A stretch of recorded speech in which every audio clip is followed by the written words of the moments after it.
Thank you very much, Ms. Bond. So good morning, committee members, Senate Finance, Assembly Ways and Means. Happy Monday after a deadline Friday. It's very nice that we had a weekend in between to recuperate. So with that, if I could go ahead and have the staff call the roll, please. Senator Brooks, Here. Senator Cannizzaro, Senator Dennis, Here. Senator Dondero Loop, Here. Senator Goycochea, Here. Senator Hammond, Here. Senator Kiefer, Here. Senator Ratty, Here. Senator Severs Gansert, Here. Assemblywoman Benitez Thompson, Here. Assemblyman Frierson, Here. Assemblywoman Gorlow, Here. Assemblyman Hafen, Assemblywoman Howdigi, Here. Assemblyman Levitt, Here. Assemblywoman Miller, Here. Assemblywoman Monroe Moreno, Here. Assemblywoman Peters, Here. Assemblyman Roberts, Here. Assemblywoman Titus, Here. Assemblywoman Tolles, Here. Assemblyman Watts, Here. Chair Carlton. And I am here. Please mark Senator Cannizzaro, Assemblywoman Tolles, and Assemblyman Hafen present when they arrive. We'll go from there. So with that, committee members, this morning we are closing. This is our closing list number 3, Cannabis Compliance Board, Commission on Mineral Resources, Nevada Gaming Control Board. So with that, I'd like to give you all a few moments in order to be able to print the document. If you're having issues, please let us know. Staff has put the document link in the chat if that makes it easier to print from, and we'll take a short recess to allow all the members to get their documents ready. So it's 8:07. Let's try to get back here at 8:15, but if anyone has an issue, please let us know. So we are in recess.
1 second, Chair. We'll let you know when we're live.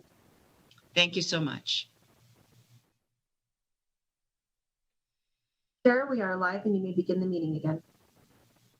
Well, thank you very much. And we are back live to the world. So committee members, everyone has their closing documents in front of them.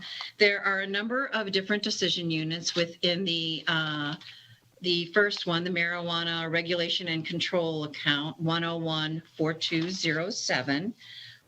It would be the chair's intention to take all of these in one large motion. They're all positions, unless there's any objection from any committee members at this time.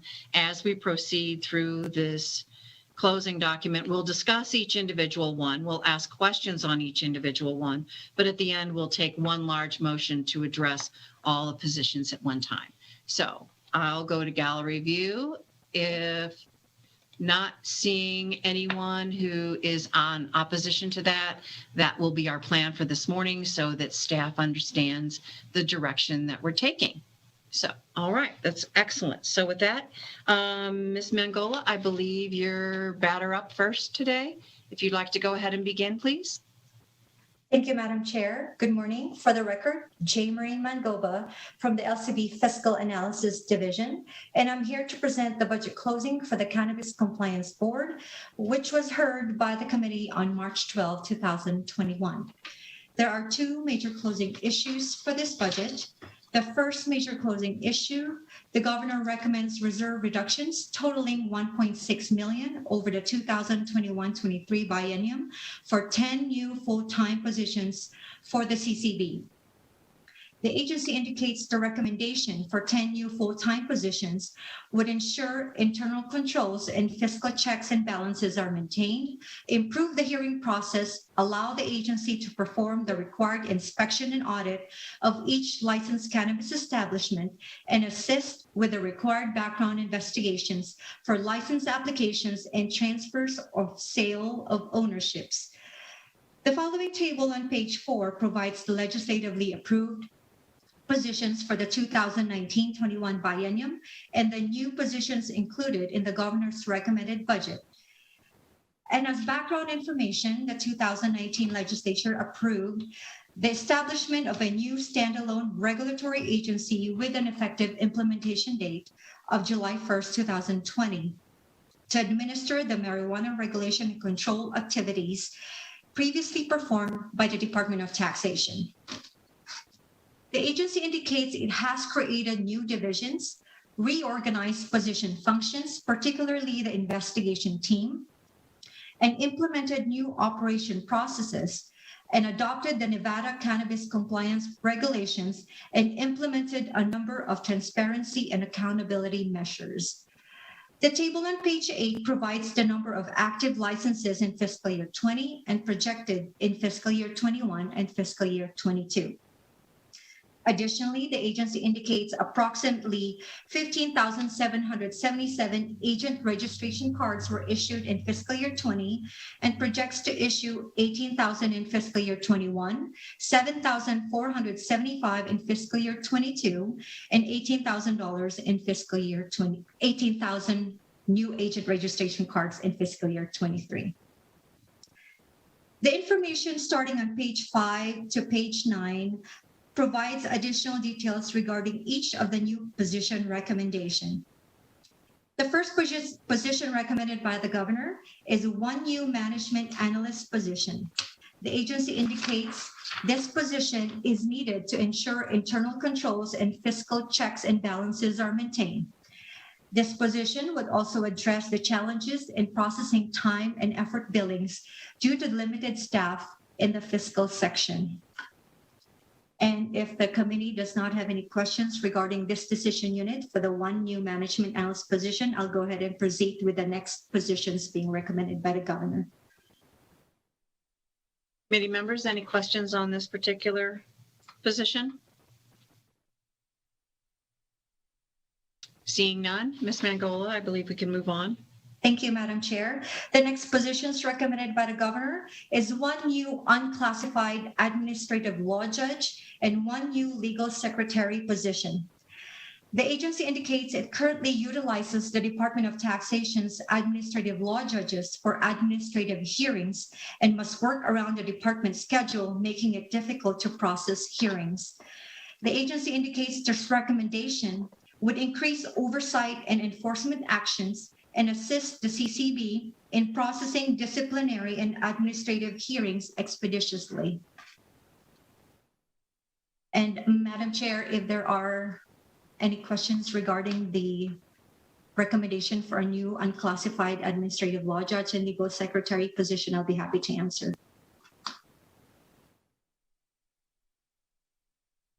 Committee members, are there any questions at this time? Seeing none, Ms. Mangola, let's go ahead and go to the next one.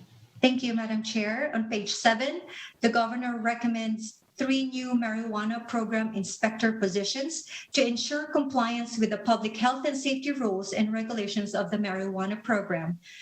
Pursuant to the cannabis compliance regulations, the agency is required to perform inspections and audits on cannabis establishments on an annual basis at a minimum to ensure compliance with the law. The agency indicates this recommendation, if approved, would allow it to expand on its requirement to inspect each cannabis establishment annually, including follow-up inspections and spot inspections. And although there is no backlog in conducting inspections on cannabis establishments, the recommendation for additional marijuana inspector positions is needed to address the anticipated increase in cannabis establishments in the upcoming biennium. And staff would just note that the decision unit includes rent expenditures for 5 positions, which is incorrect and should reflect rent expenditures for 2 positions. And staff would recommend a technical adjustment to reflect rent expenditures for these 2 positions, which increases reserves by $8,132 over the upcoming biennium. The governor further recommends 3 new auditor positions to perform regulatory and financial audits of marijuana establishments for compliance with rules and regulations in accordance with generally accepted auditing standards and audit the marijuana enforcement tracking reporting and compliance system, the seed to sale tracking system, and also commonly known as the metric system. The agency indicates the recommendation, if approved, would allow the agency to expand on its annual audits to include in-depth follow-up audits and spot audits, address the anticipated increase in the number of new licensees in the upcoming biennium, and address diversion, illicit market activity, and proper tax remittance through coordinated audits involving the CCB inspectors, auditors, and enforcement agents. Staff would just note that the decision unit includes rent expenditures, which is for 4 positions, which is incorrect and should reflect rent expenditures for 2 positions. So staff would recommend a technical adjustment to reflect rent expenditures for 2 positions, which increases reserves by $5,609 over the upcoming biennium. And staff would note that based on the anticipated workload and number of hours needed to conduct an inspection and audit on all cannabis establishments, the agency is 1 marijuana inspector and 1 auditor short to meet the anticipated workload. During the budget hearing, the Money Committees expressed concerns with the agency's limited staff to conduct inspections and audit on cannabis establishments. The agency indicated it plans to reevaluate staffing needs in the upcoming biennium and would request positions through the Interim Finance Committee or the future legislative session if they identify the need for additional positions. And Madam Chair, if there are any questions regarding the recommendation for 3 marijuana inspector positions and 3 auditor positions, I'll be happy to answer it. Thank you very much, Ms. Mangola. Committee members, are there any questions on these positions? I know there was a lot of discussion in the first hearing. Not seeing any questions, I believe we can go ahead and move on. Thank you. Thank you, Madam Chair. The last position recommended by the governor is a 1 new compliance audit investigator position. This position would primarily focus on conducting background investigations on transfers of ownerships, license applications, and make recommendation to the Cannabis Compliance Board for license issuance. During the budget hearing, the agency indicated it currently is working on outstanding requests on transfer or sale of ownership due to the complexity of the transactions and the extended review period required for these transactions involving change of ownership and change of licenses. The agency further indicated the new compliance audit investigator position would assist in addressing this backlog. And staff would just note that the decision unit includes operating and equipment expenditures for 2 positions, which is incorrect and should reflect expenditures for 1 position. So staff would recommend a technical adjustment as well to reflect operating and equipment expenditures for 1 position, which increases reserves by $11,078 over the 2021-23 biennium. Do the money committees wish to approve the following 10 new positions for the Cannabis Compliance Board as recommended by the governor, resulting in reserve reductions totaling $1.6 million over the 2021-23 biennium, with the technical adjustments noted, and provide authority for staff to make other technical adjustments as necessary. Decision Unit E226, 1 new management analyst position, reducing reserves by $137,007 over the 2021-23 biennium. Decision Unit E229, 1 new unclassified administrative law judge and 1 new legal secretary position, reducing reserves by $395,443 over the 2021-23 biennium. If approved, the salary for the unclassified administrative law judge would be approved separately in the pay bill.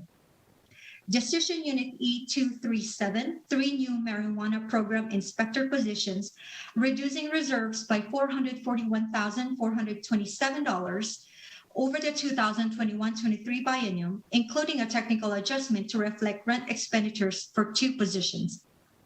Decision Unit E239, 3 new auditor positions, reducing reserves by $410,622 over the 2021-23 biennium, including a technical adjustment to reflect rent expenditures for 2 positions.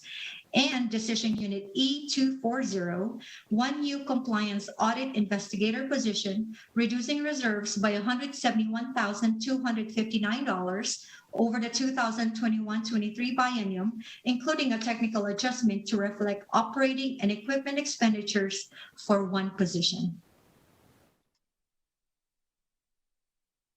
So with that, committee members, that's a motion and a half right there. So I'll open it up for any discussion at this time. Madam Chair. Senator Gekeffer. Thank you, Madam Chair. It looks like these are all coming out of reserves. Is that right? I believe so, yes. Ms. Mangola, would you confirm that? I'm sorry. That's correct, okay. Senator. It's all funded with reserves. Okay, so I'm not sure if we talked about this during the initial hearing, and I apologize if I just am misremembering. What is leading to the almost 50% increase in the wholesale tax between current fiscal year and next fiscal year in terms of revenue for this account? For the record, Jane Marie Mangoba, it may be partly due to the number of establishments that have opened up in fiscal year 21 and the anticipated increase as well of those establishments opening up in fiscal year 22. Yeah, I appreciate that. We heard a bill that there are 50 licenses that have been issued, obviously, in the most recent license round, but I think whether those are going to open is subject to a significant amount of question right now. So as long as the account has sufficient reserves to actually fund these positions, that's fine, because I'm just not positive that revenue is going to be actualized. So thank you, Madam Chair.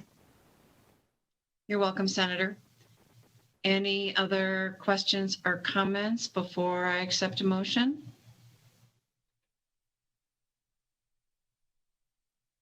If not, Senator Brooks, did you want to recommend the motion that was Yes. delineated by staff? Thank you, Madam Chair. I move to approve the new positions as described by staff.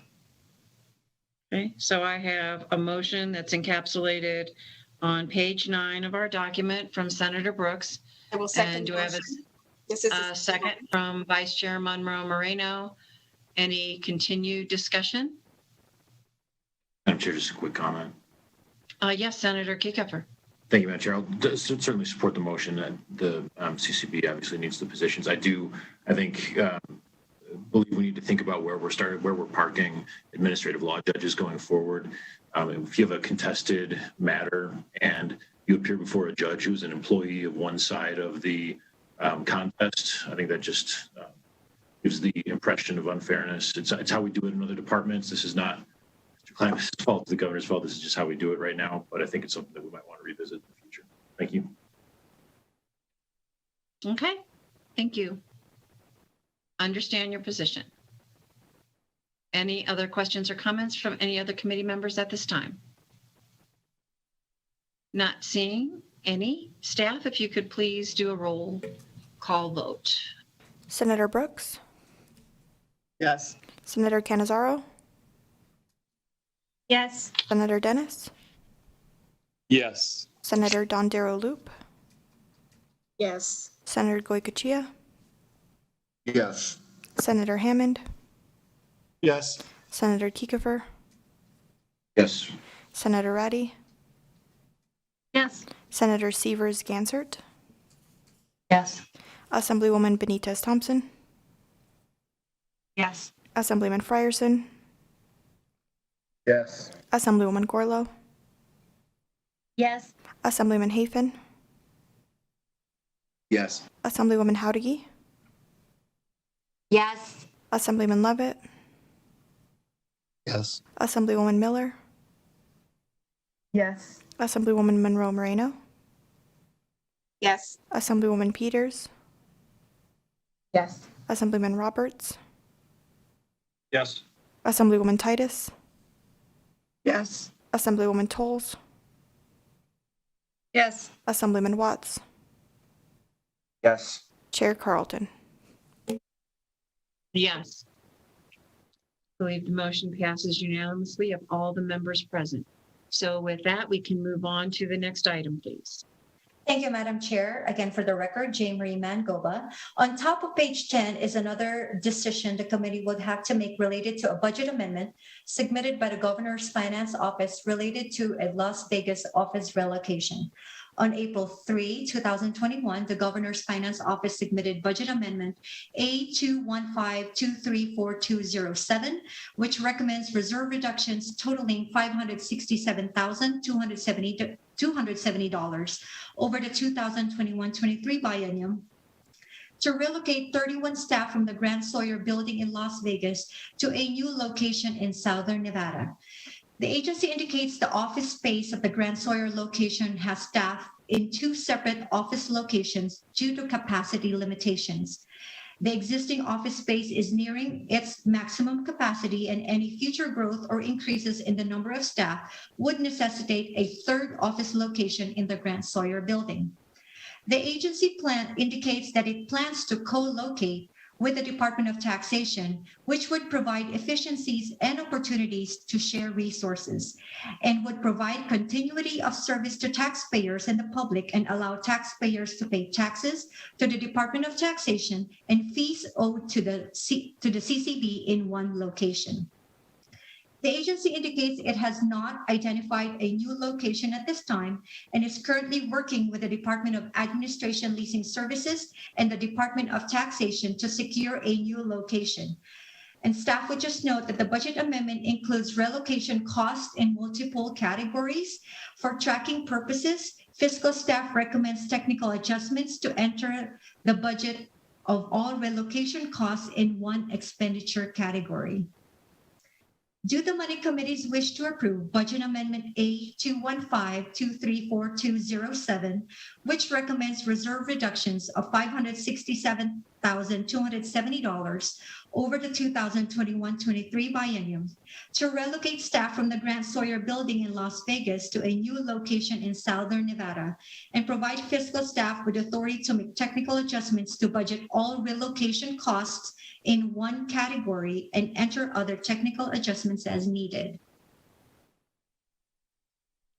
So with this, committee members, I know there were some questions and some concerns about the relocation. So, Ms. Monroe Moreno, did you have a question on this particular item?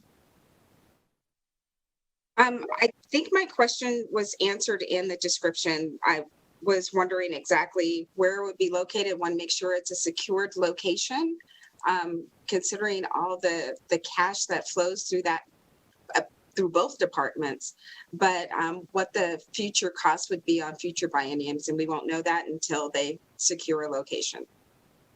Okay.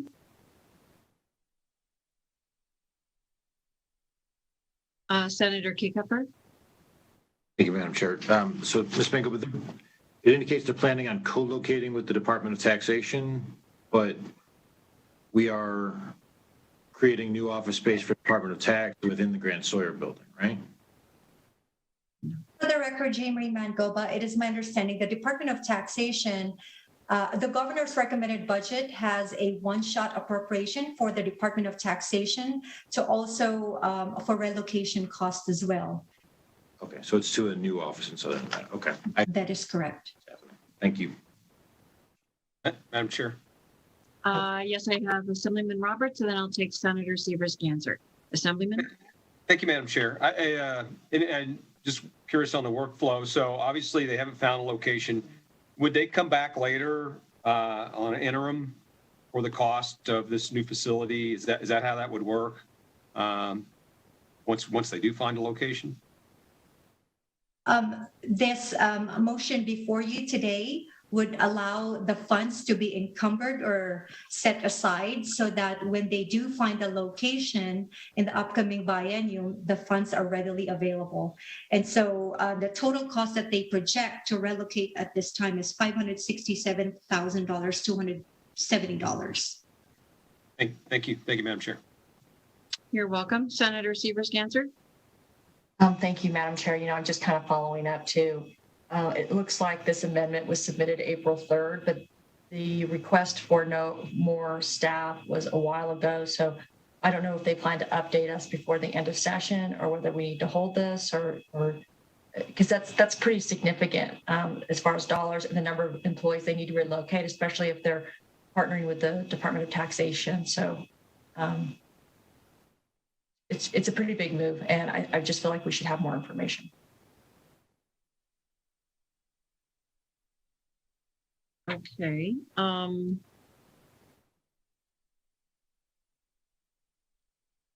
If I remember correctly, though, during the hearing, we did have a brief discussion about this, and we were made aware that a budget amendment was coming to address some of these issues. And am I correct, Ms. Mangola? Am I remembering correctly?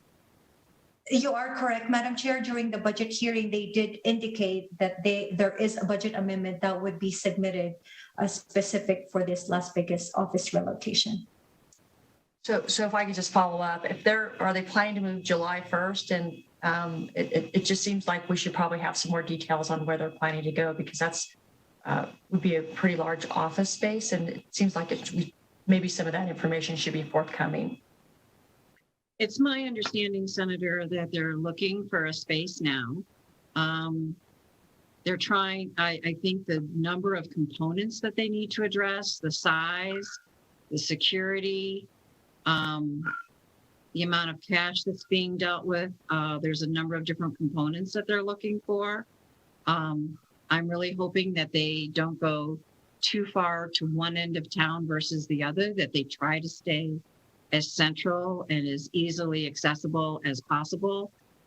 But knowing of the guidelines that they're trying to do, especially for employee safety with the amount of cash that is dealt with, I would never want to ask them for their exact location, because I wouldn't want it to be part of the public record where all that cash is sitting. So I believe they will, this, as Ms. Mangola said, this money will be encumbered, and then we will come back late. They will let us know later on what's going on, but we want to try to be as careful as possible to protect the staff and protect those that work there too. So it's kind of Realize that the location was confidential. Is that accurate? not necessarily confidential. I don't think we want to hide where the Department of Taxation is. I just don't think we want to advertise to the world either. I think there's something in between for security's sake for these folks. So they are continuing to look, and it's probably not going to be an easy place to find. I think it's going to take some time to find a place. But they are still planning to be in a new office by July 1st? I'm not sure that's definite. Ms. Mangola, have you got an update on that? The last I heard that wasn't an absolute. They were still looking, so. For the record, J. Marie Mangoba, you are correct, Madam Chair. At this time, they are still looking for a new office location. However, the projected costs included in this motion anticipates that they will be relocating by July 1st. Okay, so. And that way the dollars are available whenever they do relocate. Okay, I appreciate the additional information.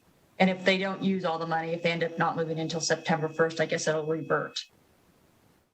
For the record, J. Marie Mangoba, the CCB account does not revert to the general fund. If there is savings, let's say they did move in September as opposed to July 1st, that money would just be included and reserved. All right, thank you. Other questions from other committee members at this time? If you have your hand up, I have some glare on my screen, so it's hard to tell. So if someone has a question, Senator Gokachia, do I see you? Yes, ma'am. Thank you, Madam Chair.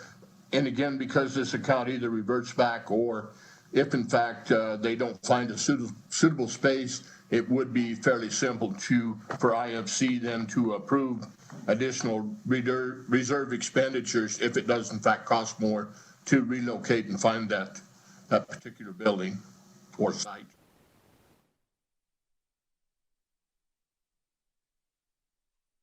For the record, J. Marie Mangoba, Senator, to your question, that is correct. If the cost turned out to be higher than what is included in this motion, they could come to IFC during the interim to request for additional funding coming from reserve.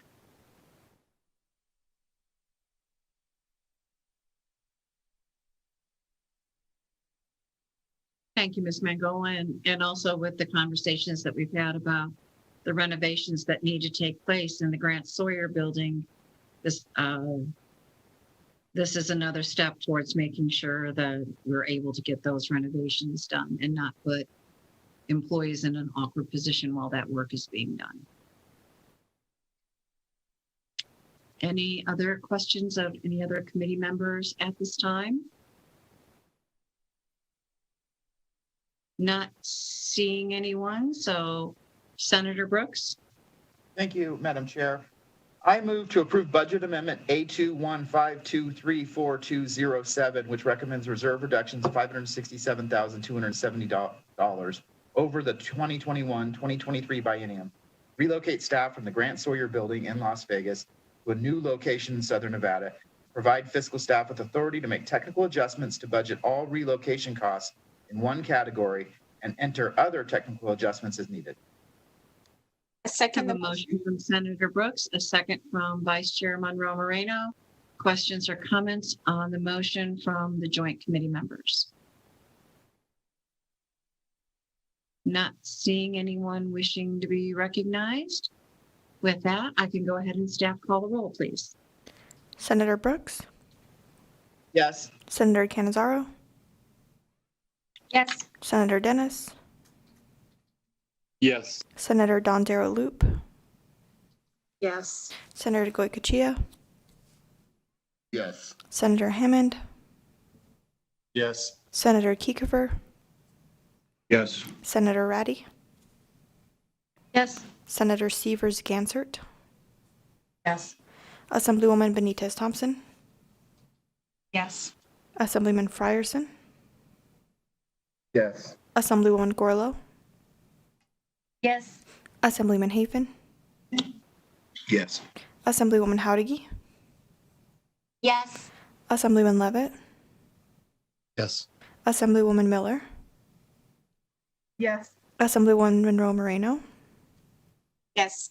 Assemblywoman Peters, Yes. Assemblyman Roberts, Yes. Assemblywoman Titus, Yes. Assemblywoman Tolles, Yes. Assemblyman Watts, Yes. Chair Carlton. Yes. Motion passes unanimously of those members present. I believe we can move on to the next item, please. Thank you, Madam Chair. Again, for the record, Jeremy Mangoba. The second major closing issue is the governor's recommendation of reserve reductions of $48,949 to reclassify one health program manager position to an unclassified chief of inspection audit position and one health program manager position to an unclassified chief of administration position. Additionally, the governor's finance office submitted budget amendment A214844207, which recommends additional reserve reductions of $51,185 over the 2021-23 biennium to make the following changes to the governor's recommended budget. First is to reclassify one classified chief investigator compliance audit position to an unclassified chief of investigations position, decrease the annual salary of the recommended unclassified chief of inspections audit position from $109,376 per year as originally recommended by the governor to $106,394 per year. Increase the annual salary of the recommended unclassified chief of administration position from $100,161 per year as originally recommended by the governor to $106,394 per year, and change the position title from chief of administration to chief of licensing, and correct the retirement code for the unclassified chief of inspections audit position. And staff would just note that the recommended salaries included in the budget amendment were determined by the Division of Human Resource Management. The agency indicates that the recommendation would align the three positions with the executive level work of overseeing the CCB's three divisions, the Administration and Licensing Division, Investigations Division, and Audit and Inspections Division, which would mirror the organizational structure of the Gaming Control Board. The agency further indicates the recommendation to change these positions to unclassified positions would allow the hiring of more qualified candidates with skill sets to address the requirements of regulating the cannabis industry. And the information on page 11 to 12 provides the duties and responsibilities of the three positions recommended for reclassification. During the budget hearing, the agency indicated the health program manager position titles were established during the time the medical cannabis industry was regulated under the Division of Public and Behavioral Health and does not reflect the actual duties and responsibilities performed by the incumbents. The agency further indicated the recommendation to reclassify these positions to unclassified positions would allow the agency to continually attract talent and compete with the recruitment efforts of the Gaming Control Board. Do the money committees wish to approve the governor's recommendation to reclassify one classified health program manager position to an unclassified chief of inspections and audit position and one classified health program manager position to an unclassified chief of administration position, and approve budget amendment A214844207, which recommends to reclassify one classified chief investigator compliance audit position to an unclassified chief of investigations positions, revise the recommended salaries of the unclassified chief of investigations position, revise the recommended salaries of the unclassified chief of inspections audit position and unclassified chief of administrative position, revise the position titles from chief of administration to chief of licensing, and correct the retirement code for the new unclassified chief of inspections and audit position, which would result in reserve reductions totaling $100,134 over the 2021-23 biennium, and provide fiscal staff with authority to make technical adjustments as needed. Staff would also note that the salaries of these three unclassified positions will be approved separately in the pay bill. So committee members, are there questions on these particular items? If you want any more information on the unclassified positions, this is the moment in time to ask.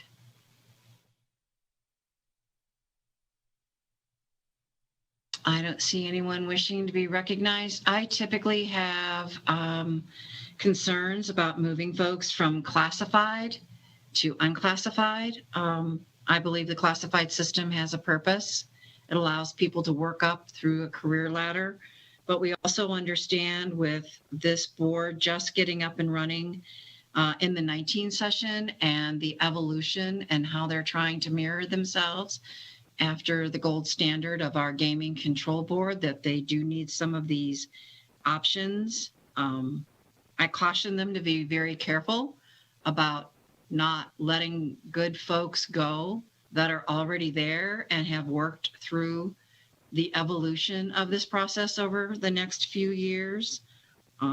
We want them to have the opportunity to get the folks that they need, but I think I want to make sure that they, at least if these positions are open, that folks are giving an opportunity to move into these. And just because they're unclassified now doesn't mean in the future, those of you that plan on being here for a while can't take another look at this in the future to make sure that they truly do need to be unclassified as we move forward. So I'm comfortable with it as of now, moving forward.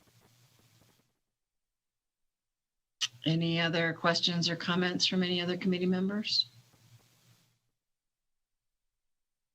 I think that was the most polite message that I could send. Not seeing any other comments. If staff could please open the roll, not call the roll. Thank you. Madam Chair, I think I. Oh, I'm sorry. Oh, I'm sorry. Senator Brooks, go ahead. Make the motion. Got a half step ahead of myself. I move that we approve the decision that was presented to us by fiscal staff, and that is we see on page 12 of our closing packet. I would second the motion. Okay, and I have a motion from Senator Brooks, a second from Ms. Monroe Moreno, which does encapsulate budget amendment A214844-207. Any questions or comments on the motion?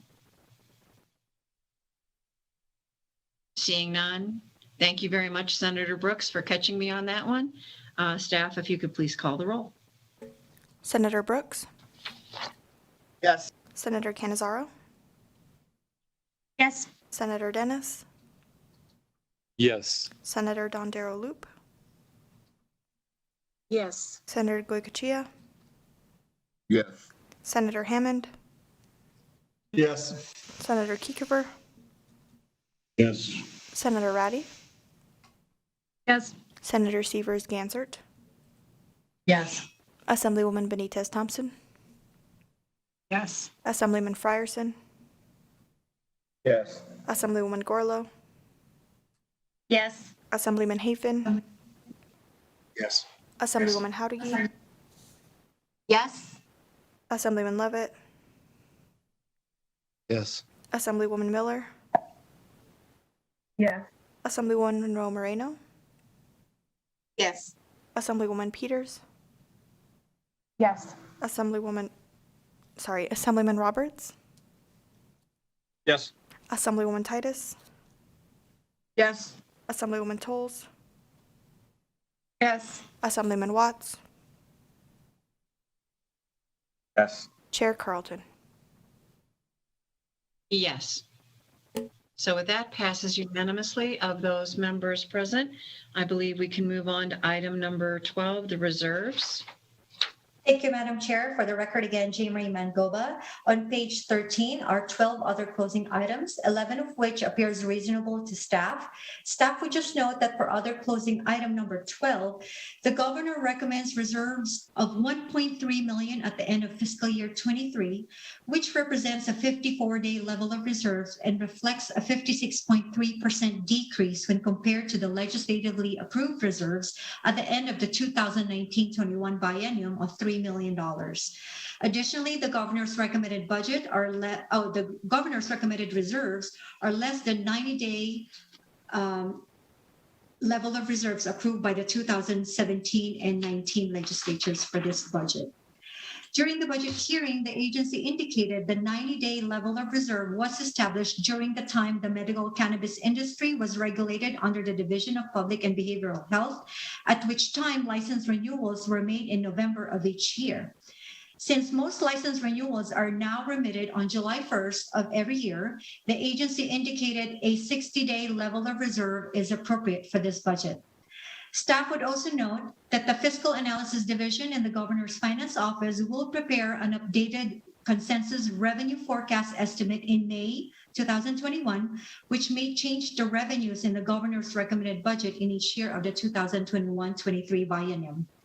Fiscal staff requests authority to update revenues to reflect the May 2021 consensus forecast and adjust reserves to support 60 days of operating expenditures at the end of each fiscal year, and reconcile the amounts that will be transferred to the State Education Fund based on the updated revenue forecast and the decisions made by the money committees. Fiscal staff recommends other closing items 1 through 11 be closed as recommended by the governor, and recommends approval of other closing item 12 to update revenues to reflect the May 2021 consensus forecast, adjust reserve levels to ensure a 60-day reserve level at the end of each fiscal year, and reconcile the amount that will be transferred to the State Education Fund based on the updated revenue forecast and the decisions made by the money committees. Fiscal staff also seeks authority to make other technical adjustments as necessary. Committee members, any questions on other closing items 1 through 12? I believe I have Assemblywoman Titus. Thank you, Madam Chair. Just a comment, more than a question. It'll be interesting to see when we do see what the reserves are and the income from this our marijuana industry. If we're actually increasing the amount of money we are being able to distribute to our schools versus the whole regulation process, which is needed, is now chewing up a lot of our income. So I'll be anxious to see what those numbers are, and if this are we actually increasing what we can give to the schools, or does the industry itself mandate all of these expenditures just to keep it healthy and under good control? So I appreciate that. We'll be looking forward to that data in May. Thank you, Madam Chair. You're welcome, Assemblywoman Titus, and this isn't an industry mandate. This is our administration and our legislature making a decision on what the regulatory process needs to be, especially as this industry evolves and becomes a significant part of where we are. We did notice during the pandemic that they did pretty well. So there were a couple of areas that did good. Also, Ms. Mangola, if you could remind me, so the money does trip over to education, but it's also given to law enforcement too, isn't it? Isn't there a portion of this that goes to law enforcement? For the record, Jamie Mangoba, you are correct, Madam Chair. There is per statute, this account is required to distribute $5 million to local entities for that purpose. And do we get reports from law enforcement on how those dollars are spent? I don't believe this came up in the committee hearing.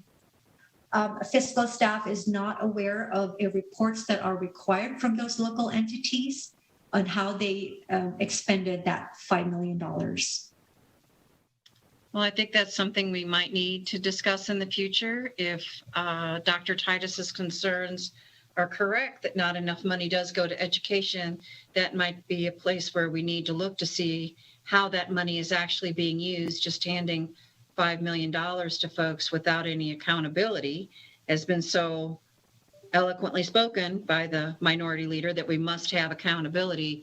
That might be something we may need to discuss in the future. Thank you very much, Ms. Mangola. So with that, committee members, are there any other questions on this item at this time? Not seeing anyone wishing to be recognized, I will go to Senator Brooks. Thank you, Madam Chair. I move that we approve fiscal staff's recommendations on other closing items 1 through 12, as was just described by Ms. Mangoba. And I will second the motion. I have a motion from Senator Brooks, a second from Vice Chair Monroe Moreno. Any other questions or comments on the motion at this time? Not seeing any. I will have staff go ahead and call the roll. Senator Brooks, Yes. Senator Canizaro, Yes. Senator Dennis, Yes. Senator Dondero Loop, Yes. Senator Goycochea, Senator Hammond, Yes. Senator Kiefer, Yes. Senator Ratty, Yes. Senator Severs Gansert, Yes. Assemblywoman Benitez Thompson, Yes. Assemblyman Frierson, Yes. Assemblywoman Gorlow, Yes. Assemblyman Hafen, Yes. Assemblywoman Howdigy, Yes. Assemblyman Levitt, Yes. Assemblywoman Miller, Yes. Assemblywoman Monroe Moreno, Yes. Assemblywoman Peters, Yes. Assemblyman Roberts, Yes.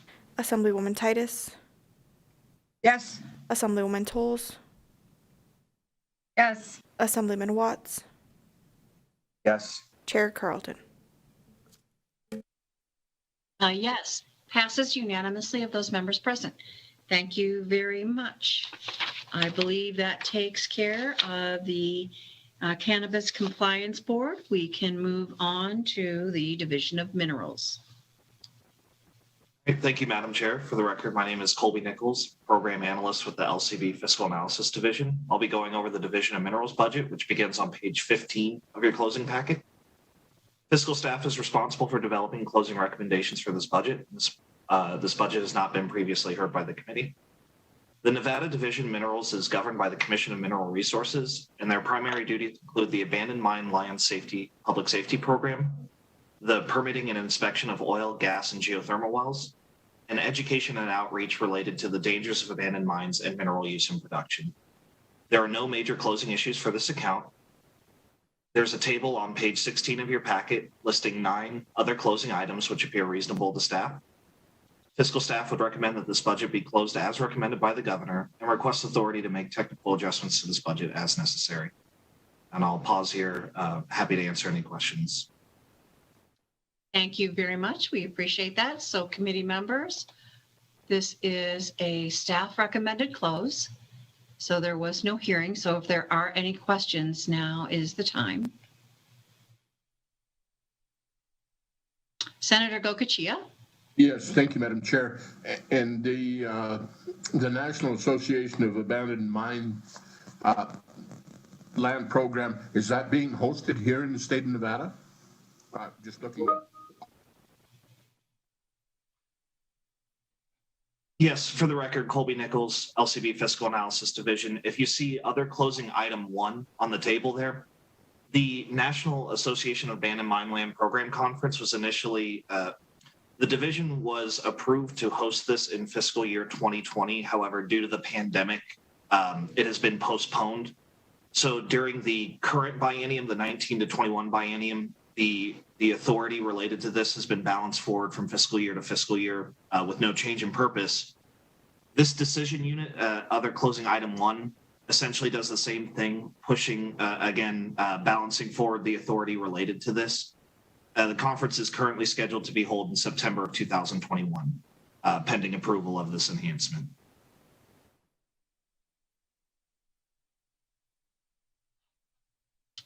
Good, Senator Goycochea. Are you set?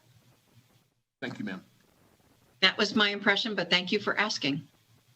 Committee members, any other questions on these particular items? Not seeing any. I'll go to Senator Brooks, please. Thank you, Madam Chair. I move that this budget be closed as recommended by the governor with authority for staff to make technical adjustments to the budget as necessary. I will second the motion. I have a motion from Senator Brooks, a second from Vice Chair Monroe Moreno. Are there any other questions or comments on the motion?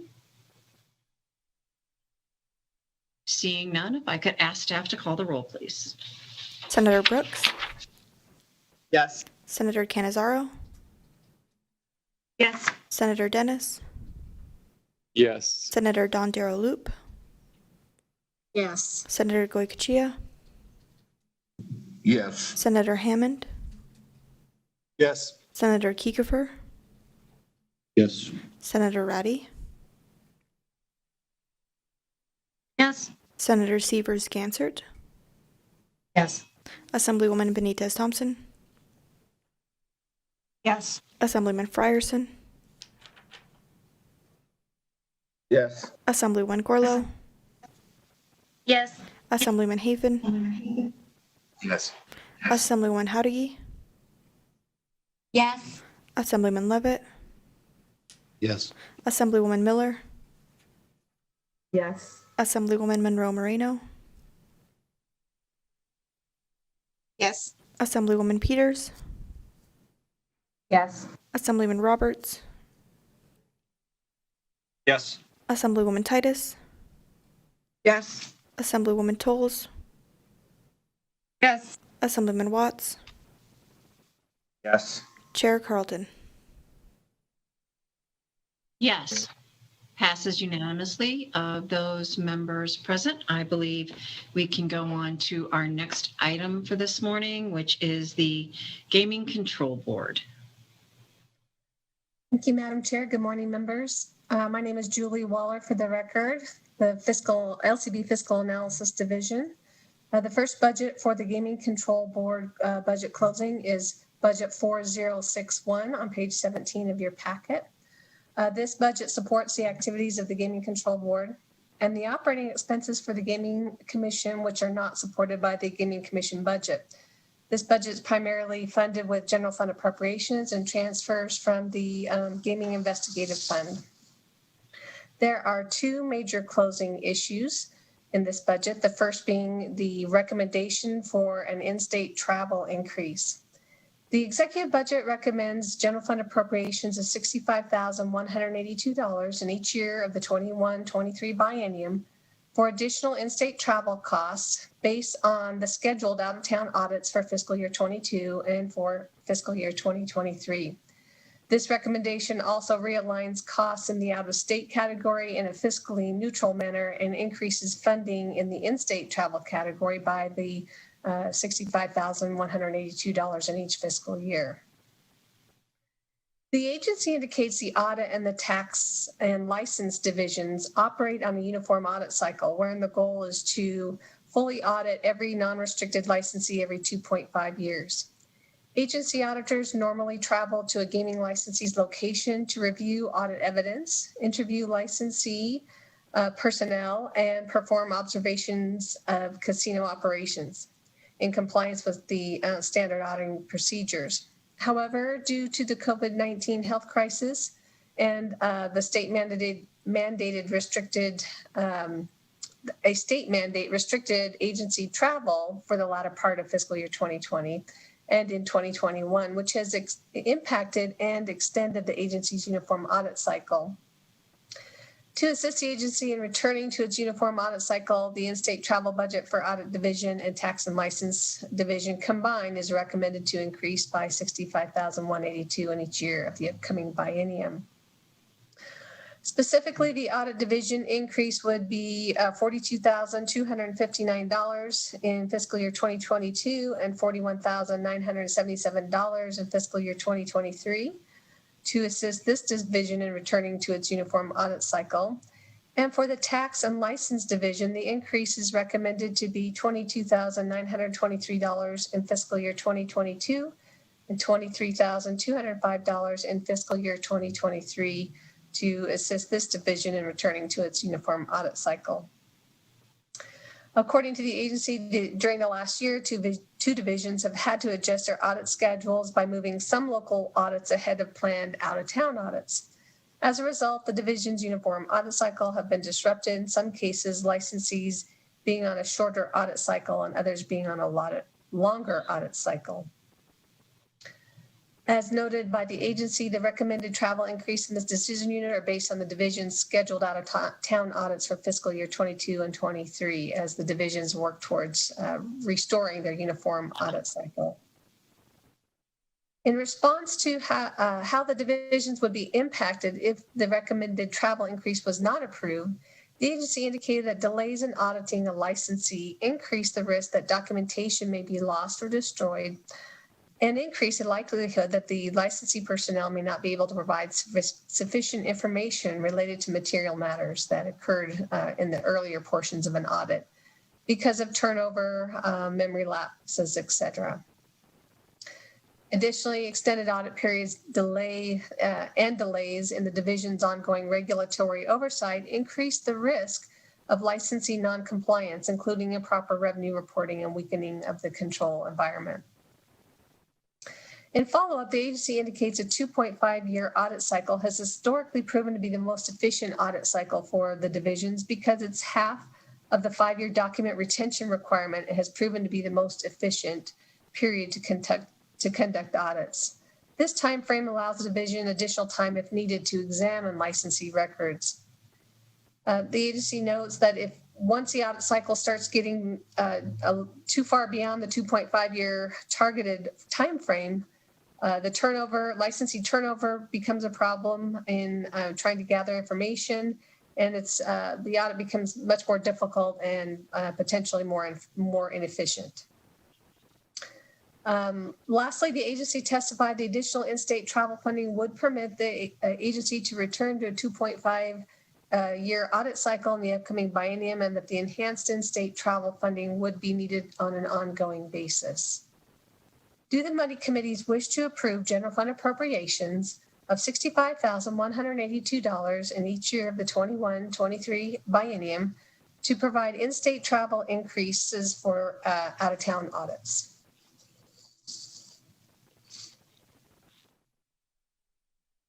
Okay. Committee members, are there any questions? I know we had a lot of conversation about this in the hearing. It's one of the consequences of the pandemic, and I would really support them being able to get everything done that they need to get done. So, are there any comments or questions from the committee members? Not seeing anyone wishing to be recognized, I will go to Senator Brooks. Madam Chair, I move to approve general fund appropriations of $65,182 in each year of the 21-23 biennium, provide an in-state travel increase for out-of-town audits. I will second the motion. I have a motion from Senator Brooks and a second from Vice Chair Monroe Moreno. Are there any questions or comments on the motion? Seeing none, I will ask staff to call the roll, please. Senator Brooks, Yes. Senator Canizaro, Yes. Senator Dennis, Yes. Senator Don Darrow Loop, Yes. Senator Goycochea, Yes. Senator Hammond, Yes. Senator Kiefer, Yes. Senator Ratty, Yes. Senator Severs Gansert, Yes. Assemblywoman Benitez Thompson, Yes. Assemblyman Frierson, Yes. Assemblywoman Gorlow, Yes. Assemblyman Hafen, Yes. Assemblywoman Howdigi, Yes. Assemblyman Levitt, Yes. Assemblywoman Miller, Yes. Assemblywoman Monroe Moreno, Yes. Assemblywoman Peters, Yes. Assemblyman Roberts, Yes. Assemblywoman Titus, Yes. Assemblywoman Tolles, Yes. Assemblyman Watts, Yes. Chair Carlton. Yes. The motion passes unanimously of those members present. Thank you all very much. Moving on to the next item, please. Thank you, Madam Chair. Julie Waller again for the record. The second major closing item is a budget amendment A215-34061, which was submitted by the Governor's Finance Office on March 19, 2021. This budget amendment would correct the funding sources for various expenditures in the base budget as well as in decision units M100, M300, E232, and to amend decision unit E816 to add funding to reclassify one position. As you will see, the table in the middle of the page on page 20 identifies the ins and outs of the various funding sources in the decision units. Ultimately, in correcting the funding sources in the noted decision units, the budget amendment would increase general fund appropriations by $117,520 in fiscal year 2020 and $78,991 in fiscal year 2023, and include transfers from Gaming Investigative Fund of $8,302 in fiscal year 2022 and $8,301 in fiscal year 2023 to fund the proposed reclassification of one investigations division supervisor position to investigative services manager position. The agency indicates that the position reclassification is recommended due to the complexity of the duties of this position serving as a primary contact with foreign and domestic jurisdictions that seek assistance and/or guidance from the Gaming Control Board. The position is required to be well-versed in reviewing and analyzing both laws in Nevada as well as those jurisdictions requesting information, and therefore this position requires more in-depth knowledge and abilities than other investigation division supervisor positions. Do the money committees wish to approve budget amendment A215-34061 to correct funding sources for expenditures in base and in decision units M100, M300, and E232, which would increase general fund appropriations by $117,520 in fiscal year 2022 and $78,991 in fiscal year 2023, and approve transfers from the Gaming Investigative Fund of $8,302 in fiscal year 2022 and $8,301 in fiscal year 2023 to reclassify one investigations division supervisor position to an investigative services manager position. Thank you very much, Ms. Waller. So with that, committee members, are there any questions or comments? I just want to make sure it's very clear, Ms. Waller, this is not like an add back or anything. This is the budget amendment is to address the technical adjustments that needed to be made in this budget. There was a bit of a miss on this one. Yes, Madam Chair, you're correct. In developing some of these decision units, the incorrect funding sources were utilized to balance those decision units. And that's why we have multiple eyes on all of these budgets to make sure that we get them where they need to be. There's a lot of stuff in these budgets. So with that, committee members, are there any questions or comments on the budget amendment? Not seeing any, I will go to Senator Brooks. Thank you, Madam Chair. I move to approve budget amendment A215134061 and approve the transfers from the Gaming Investigative Fund as explained by fiscal staff. I have a motion from Senator Brooks, second from, did I hear Ms. Monroe Moreno? Yes. Correct. I have a head nod and a yes. Any questions or comments on the motion? Not seeing any. If staff could call the roll, please. Senator Brooks. Yes. Senator Cannizzaro. Yes. Senator Dennis. Yes. Senator Dondero Loop. Yes. Senator Goycochea. Yes. Senator Hammond. Yes. Senator Kiefer. Yes. Senator Ratty. Yes. Senator Severs Gansert, Yes. Assemblywoman Benitez Thompson, Yes. Assemblyman Frierson, Yes. Assemblywoman Gorlow, Yes. Assemblyman Hafen, Yes. Assemblywoman Hadigi, Yes. Assemblyman Levitt, Yes. Assemblywoman Miller, Yes. Assemblywoman Monroe Moreno, Yes. Assemblywoman Peters, Yes. Assemblyman Roberts, Yes. Assemblywoman Titus, Yes. Assemblywoman Tolles, Yes. Assemblyman Watts, Yes. Chair Carlton. Yes. Motion passes unanimously of those members present. If we could move on to the next item, Ms. Waller, please. Thank you. Thank you, Madam Chair. Julie Waller again for the record. Under other closing items, there are 4 other closing items. Items 1 and 3. One is for hepatitis B vaccinations for the Enforcement Division employees.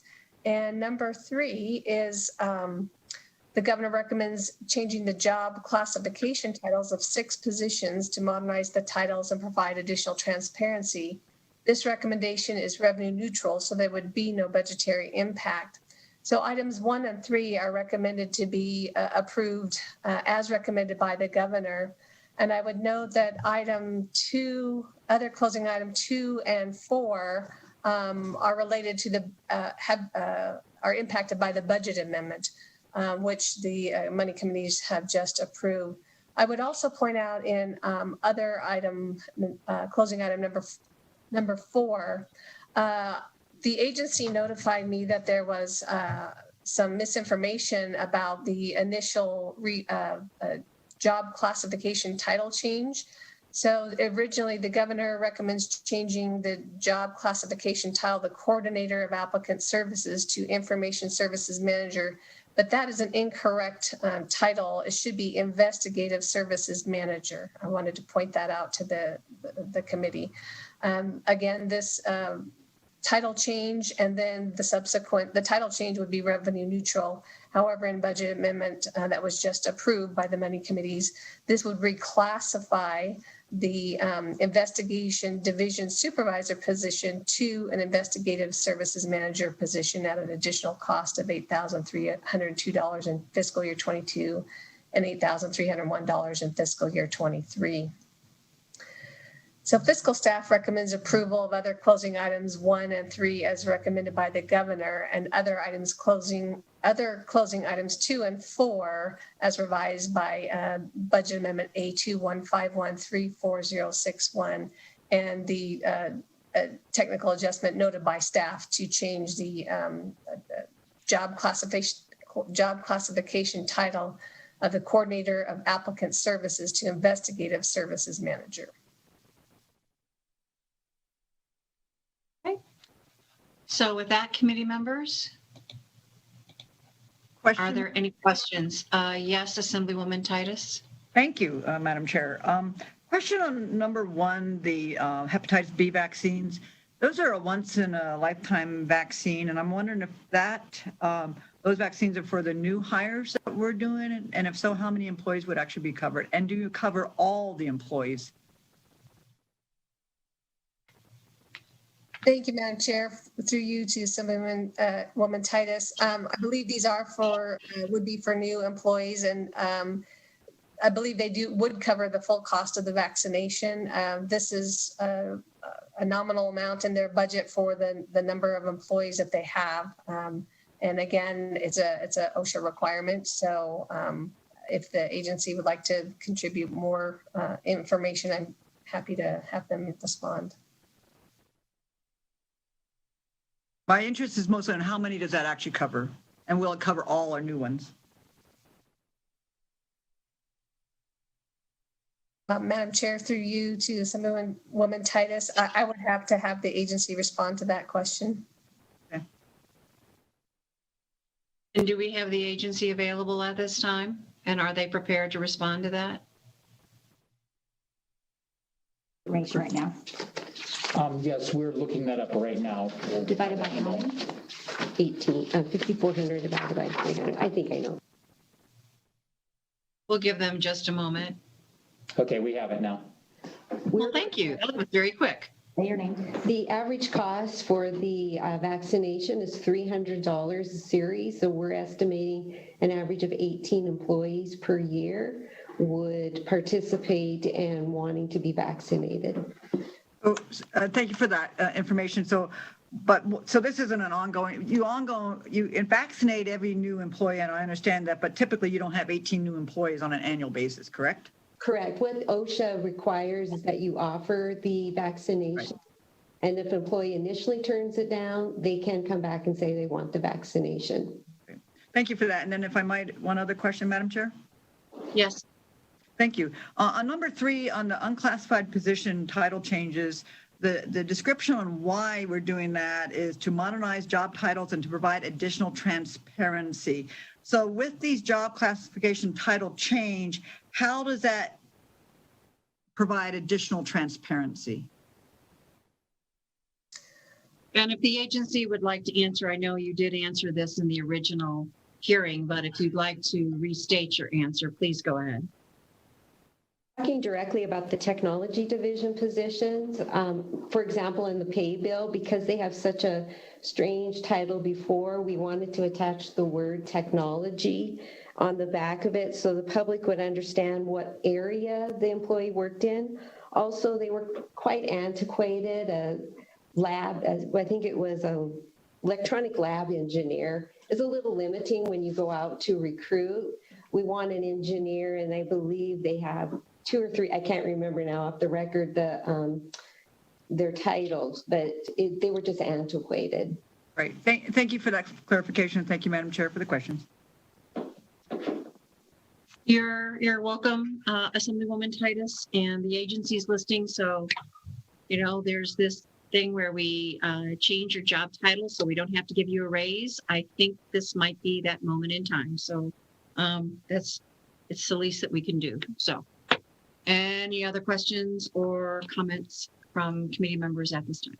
Madam Chair, may I ask a question? It's Assemblywoman Monroe Moreno. Oh, yes, please go ahead. I didn't see you. Thank you. That's okay. I understand that as it's presented right now, the recommendation has a revenue neutral effect on the budget. But looking forward to future bienniums, we've seen in other budgets where changing the title oftentimes means later realigning it as other departments have those titles. Would it have a future effect, negative or positive, on the state's budget with the title changes? That might be the department's question. I'm sure. Do you want me to take that? Yeah, Jamie Black, for the record, no, it would not have a future impact. Thank you.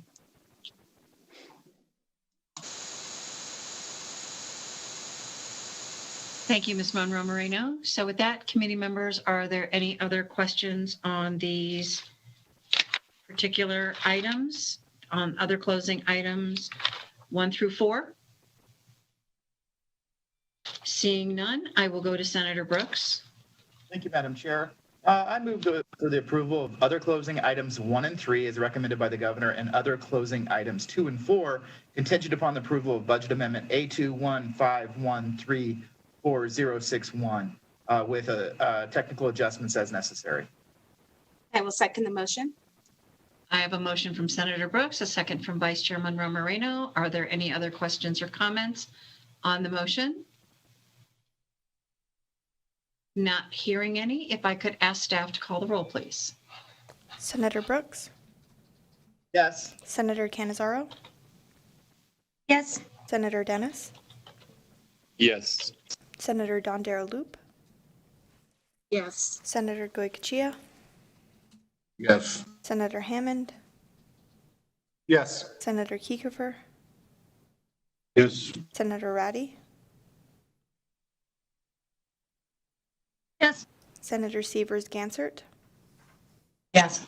Assemblywoman Benitez Thompson?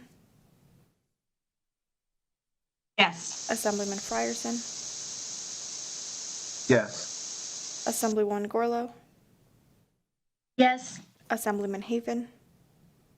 Yes. Assemblywoman Howdiggy, Yes. Assemblyman Levitt, Yes. Assemblywoman Miller, Yes. Assemblywoman Monroe Moreno, Yes. Assemblywoman Peters, Yes. Assemblyman Roberts, Yes. Assemblywoman Titus, Yes. Assemblywoman Tolles, Yes. Assemblyman Watts, Yes. Chair Carlton. Yes. Motion passes unanimously. Of those members present, I believe we can discuss the additional items.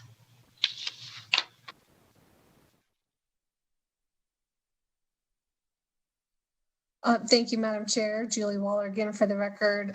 Under the additional information, no action needed, there is Decision Unit E680.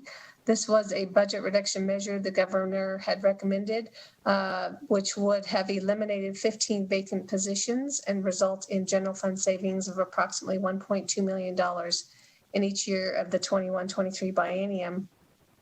The agency indicated that the elimination of these 15 additional positions would further exacerbate the challenge of meeting the gaming industry's regulatory obligations. On April 1st, as the money committees will recall, you took action to approve the governor's recommendation, to authorize American Rescue Plan coronavirus state and local fiscal recovery funds to restore those positions effective October 1, pending guidance from the federal government on the allowable use of the funds, and provide the fiscal staff with authority for any necessary technical adjustments. This item, therefore, would not need to have action taken on it at this time.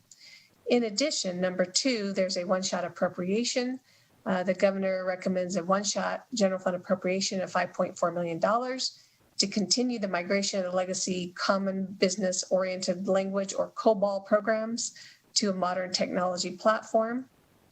This project, as you may recall, is known as the Alpha Migration Project, and this was originally anticipated to be completed by the end of fiscal year 2023.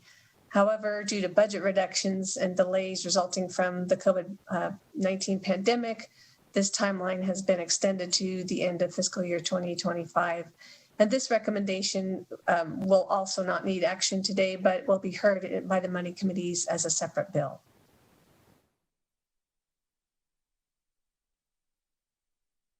If there are no other questions on budget account 4061, I'm happy to take any questions or move on to the next budget, Madam Chair.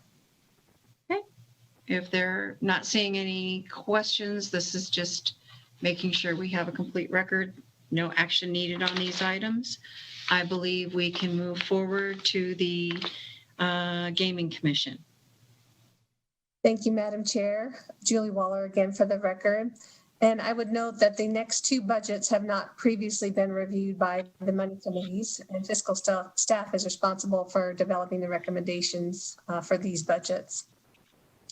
The first budget is the Gaming Commission budget 4067.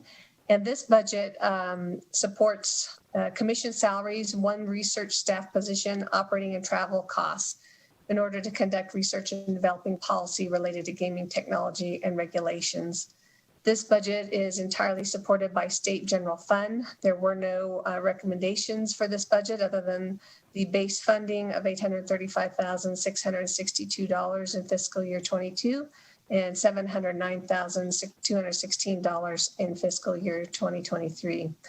If there are any questions, I'd be happy to take those for budget account 4067. Committee members, are there any questions on budget account 4067? Madam Chair? Yes, Senator Severs-Ganser. I don't know.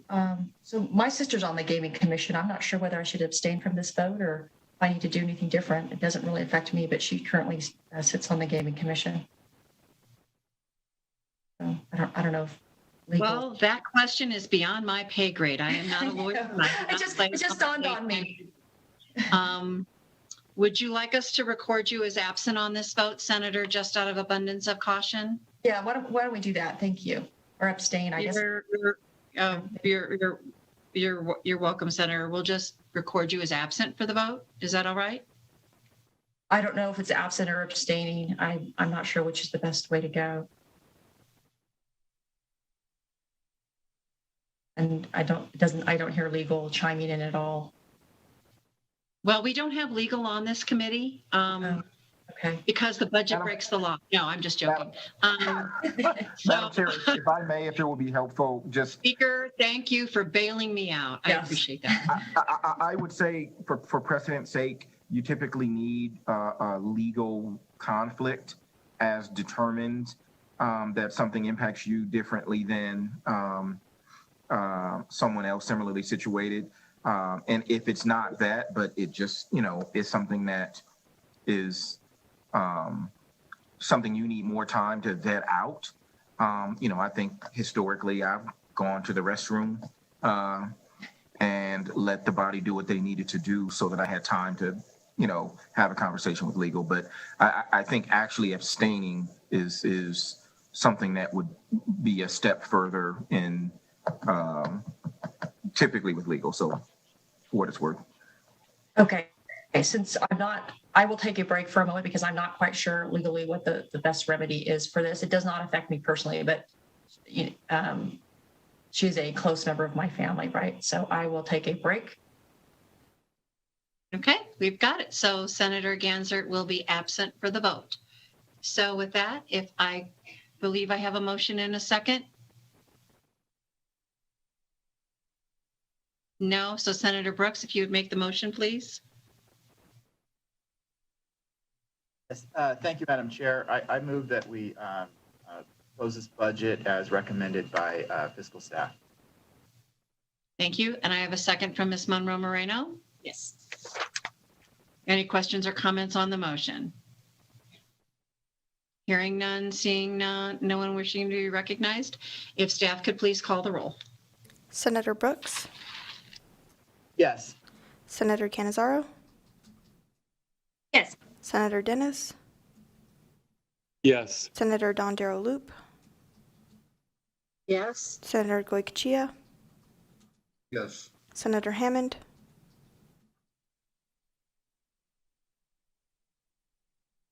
Senator Kiefer, Yes. Senator Ratty, Yes. Assemblywoman Benitez Thompson, Yes. Assemblyman Frierson, Yes. Assemblywoman Gorlow, Yes. Assemblyman Hafen, Yes. Assemblywoman Howdigi, Yes. Assemblyman Levitt, Yes. Assemblywoman Miller, Yes. Assemblywoman Monroe Moreno, Yes. Assemblywoman Peters, Yes. Assemblyman Roberts, Yes. Assemblywoman Titus, Yes. Assemblywoman Tolles, Yes. Assemblyman Watts, Yes. Chair Carlton. And I am a yes, and Senator Severs Ganzert was absent. So with that, the motion passes unanimously of those present. With that, I believe we can move on to the next closing item, please. Thank you, Madam Chair. Julie Waller again for the record. The last budget in your packet for closing is the Gaming Control Board Investigative Fund, Budget 4063. Fiscal staff is responsible for developing the closing recommendations in this budget. The money committees have not heard this budget previously. The Nevada Gaming Control Board Investigative Fund pays all expenses incurred by the Gaming Control Board and the Gaming Commission for investigations related to applications for gaming licenses, findings of suitability, and approvals. The special revenue of the investigative fund is the money received by the state from gaming license applicants. By statute, any funds remaining at the end of the fiscal year in excess of $2,000 must be deposited in the state general fund within 3 months. There are no major closing issues. Under other closing item 1, there is an adjustment to fund transfers to the Gaming Control Board. This is related to the budget amendment A215-34061. that was submitted to align the funding sources in several decision units and to modify decision unit E816 to reclassify one unclassified position. And this budget amendment, as you recall, was just heard in budget 4061. The money committees did take action to approve that budget amendment, which then would require an adjustment in this budget to adjust the transfers of the investigative fund. Fiscal staff will ensure the investigative fund transfers in this budget are consistent with the money committee's closing action in the gaming control budget. Therefore, fiscal staff recommends the Gaming Control Board Investigative Fund be approved contingent upon the approval of Budget Amendment A215-34061 and the Gaming Control Board budget, with authority for staff to make other technical adjustments as necessary. So with that, committee members, are there any questions or comments on this particular budget?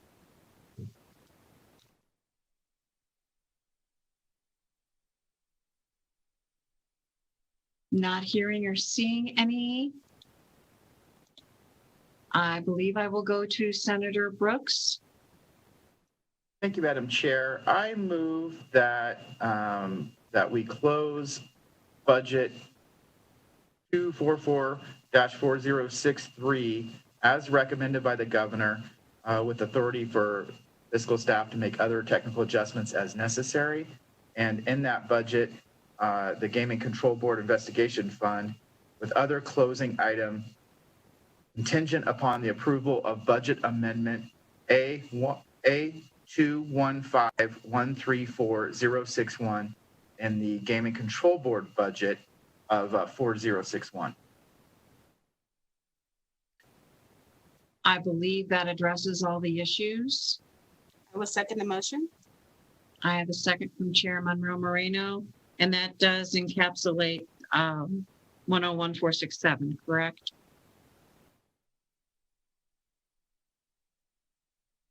Madam Chair, I believe you took a motion separately on that. That's right. Okay.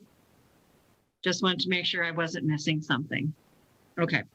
So with that, have Senator Brooks's motion, a second by Vice Chair Monroe Moreno. Are there any questions or comments on the motion? Not seeing any. If staff could please go ahead and call the roll. Senator Brooks, Yes. Senator Cannizzaro, Yes. Senator Dennis, Yes. Senator Dondero Loop, Yes. Senator Goycochea, Yes. Senator Hammond, Yes. Senator Kiekifer, Yes. Senator Ratty, Yes. Senator Severs Gansert, Yes.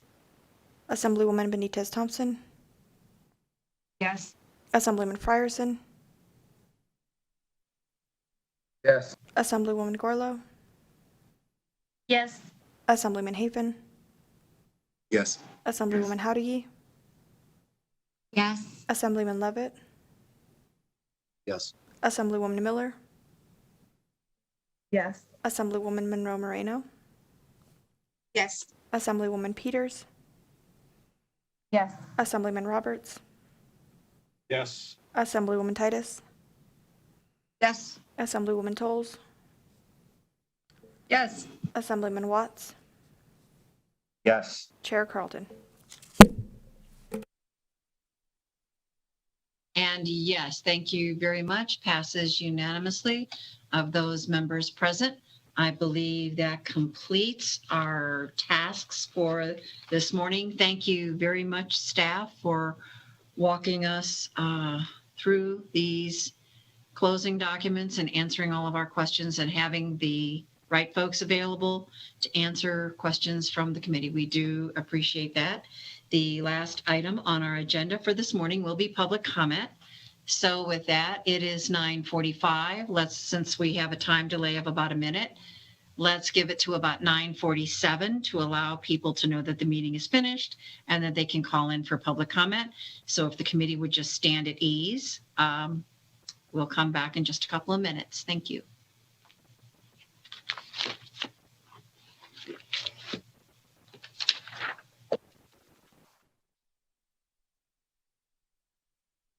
Chair, this is Michael from Broadcast. We do have a caller right now. Would you like me to queue them up? Yeah, sure, please. If we have someone available, let's go ahead and begin. No reason to make them wait.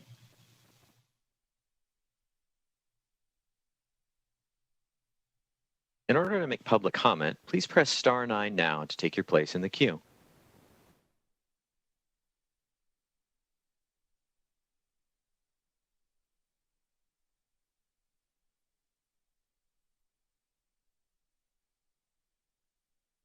Chair, it looks like I have spoken too early. They seem to just be listening to the meeting.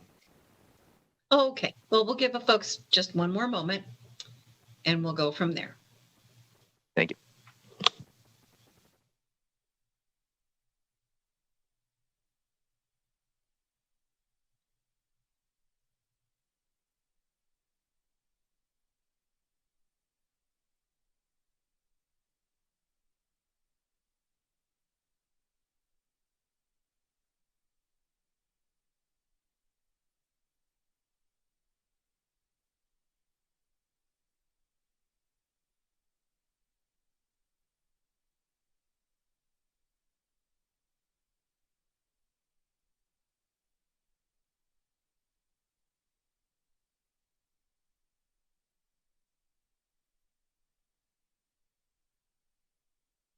Right, Broadcast Services, do we have anyone that is called in for public comment this morning? In order to make public comment, please press *9 now to take your place in the queue.